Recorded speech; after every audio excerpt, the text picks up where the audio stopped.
everyone, and welcome to the homework of lecture 38, where we talked about the character sequence processing. And the homework formulation is like that. User enters his or her name and an integer n. So two things. And now you have to create a character sequence, and also of course print it out on screen, that consists of the concatenation of n those usernames. So username is concatenated n times together. And those concatenations are separated by just a comma. Okay? So we can assume that the username is not longer than, let's say, 20 symbols. So you can create an array appropriately. And let's see an example here. So, for example, if user enters such two things, the name Edgars and the n equal to 7, it means that this is the sequence you have to now create. Let's see the sequence character variable name is like that, character sequence variable name res, and here we can see that the name Edgars is being concatenated 7 times, and those all concatenations are just separated by commas here. So this is our resulting character sequence that needs to be printed out after it is created. Okay, so try to solve this problem now by yourselves and then come back to see the solution.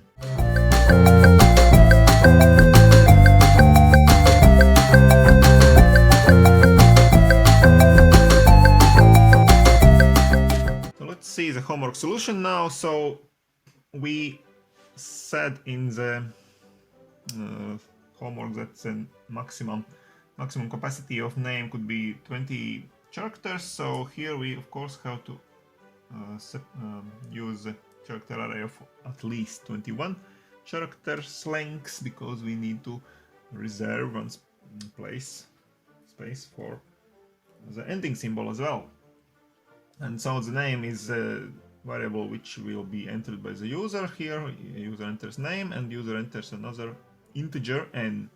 And now we have to create the space for our resulting sequence. So we don't know the length of the resulting sequence before user has entered the integer n, so we can't just use the static array in this case. So in this case we have to use a dynamic array. Here we have declared the variable res as a dynamic array, and here afterwards, when the n is entered, we can calculate the length of this array. So we use the new command to create a new character array, and here in those brackets from here to here we calculate what will be the exact name of our array.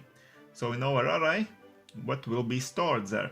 So name is the user's entered name, which will be stored n times. So we use the strlen command, for example, to establish what is the name, how many characters are there in this variable name, in its value, and times n means how many characters will be needed for n usernames, for storing n usernames.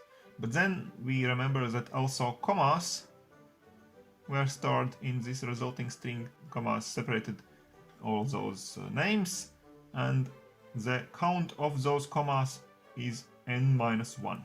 If there are n names, they are separated by exactly n-1 commas. So we add this n-1 also to this multiplication, and we get the length of our needed resulting array. Okay, and now we start to create our array. So we assign to this variable res, we assign the value of name first of all. So cpy command, string copy, we assign the value, first value to this name.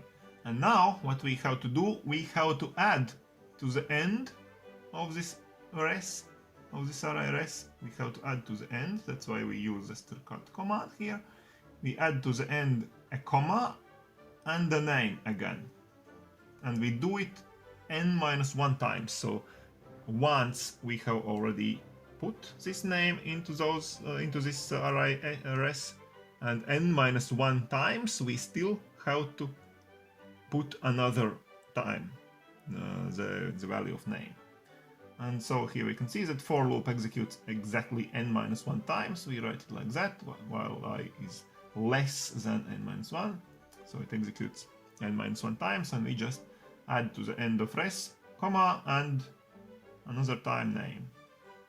Okay, and afterwards, when the for loop has reached its end, the variable res is really created correctly, and we just print it out now.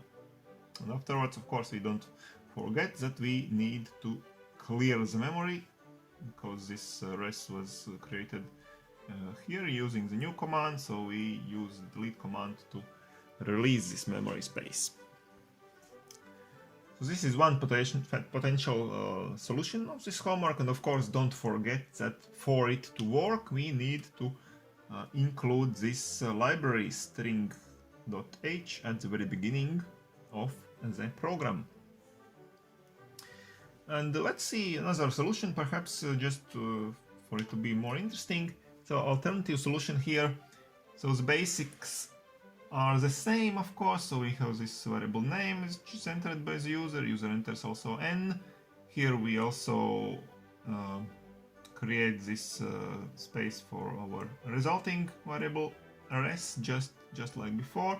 But in this case, we use another approach here, and afterwards, when the user has entered this value for name, we immediately concatenate the comma to the name. So now the variable name consists of this entered name and the comma. And now it means that we have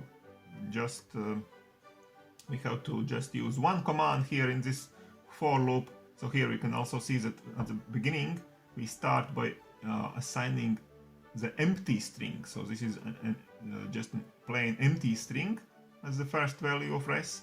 And now we have to n times add to the end of this first value of res. So we have to add this name, which already contains also the comma, n times. So we organize a for loop that executes n times this time. And as we can see, we only execute one command here in this for loop. We add to the end, we concatenate to the res, we concatenate the value of name. The value of name is user's name and the comma. So we concatenate n times user's name, comma.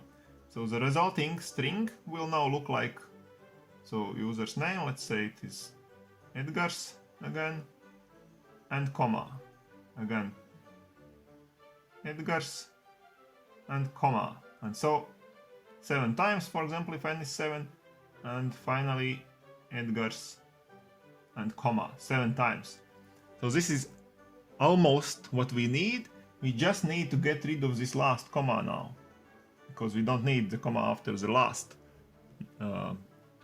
name, last user's name. Okay, so this is done here in this final line here. So we assign this ending symbol instead of this comma.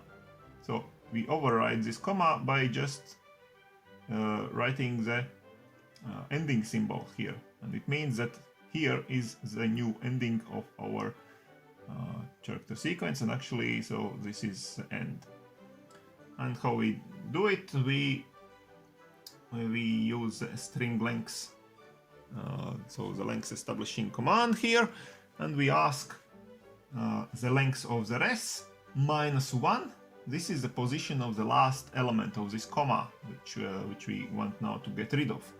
So instead of this comma, the length of our sequence -1, we assign the ending symbol, and then the resulting character sequence is really created correctly, and we just print it out.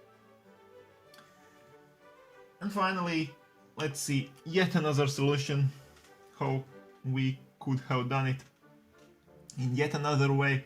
So here in this case, we do something similar. We want to now assign again to this variable name also a comma, but not afterwards, but before it. So let's say user had entered this name Edgars, and now we want to assign a comma before it.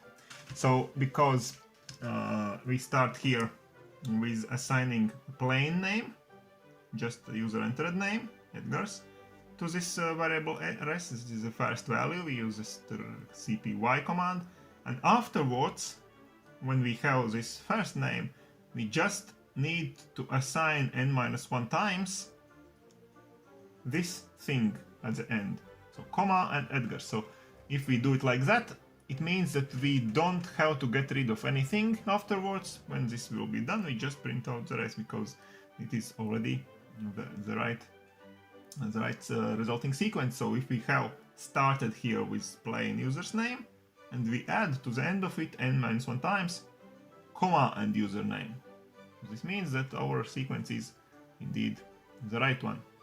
And now, how do we add this comma before the name?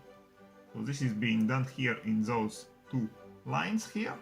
So we use another variable called temp. Let's say it's called temp here. So here we can see that the temp is just a character sequence whose starting value is just a plain comma.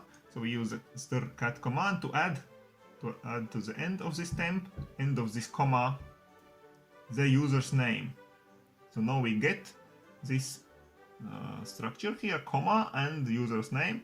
So this is now the value of our temporary variable temp, and so therefore the length of the temp is 22 because the name is 21 maximum and the comma is still needed to add to it, so 22 maximum case.